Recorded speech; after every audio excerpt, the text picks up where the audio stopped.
Ever since the death of Abu Bakr al-Baghdadi, the head of Islamic State, in October last year, deadly bombings and heavy fire exchanges have fallen silent across Iraq and Syria.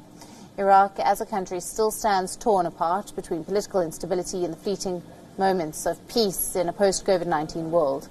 We bring you the story of a Yazidi woman, a survivor of human trafficking, who endured abuse for years at the hands of the Islamic State, and her attempt to reconcile with her violent past. This is Qasr al-Mihrab in northern Iraq, once a village with more than 1,000 thriving Yazidi families. Today, we find not more than 300, with nothing but their memories and poignant tales of survival at the hands of the Islamic State.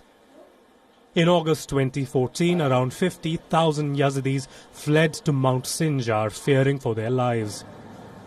As the Islamic State marched into their villages, executing men, abducting thousands of women and children, and selling them as sex slaves. This is Leila Talo, a Yazidi woman who managed to escape and survive inhuman captivity of the ISIS. At first, she was forcibly converted to Islam, lived the life of a second-class citizen. But after the ISIS massacred most men in the village, she too was sold as a sex slave to an Iraqi doctor, only to be sold for $6,000 again to another ISIS operative. Talo was taken away from her family and held in captivity for more than 4 years. She was sold to at least 4 different men and was being repeatedly raped. Despite the Islamic State having strict laws against abortion, she was forcibly made to undergo abortion when she was found to be pregnant by her Islamic State oppressors.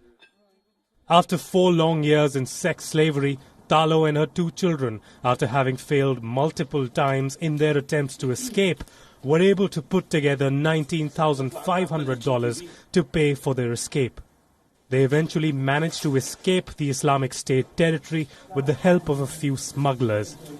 Today, she is revisiting all the places where she was once held captive. We knew that they were going to take us out of this house. We were worried about the mobile phones, that they would find out that we had phones. So my brother's wife and I took the 2 cell phones and buried them here. We hid them in the ground, and there were cigarettes too. Talo's young niece is also one of the youngest victims of violence by ISIS.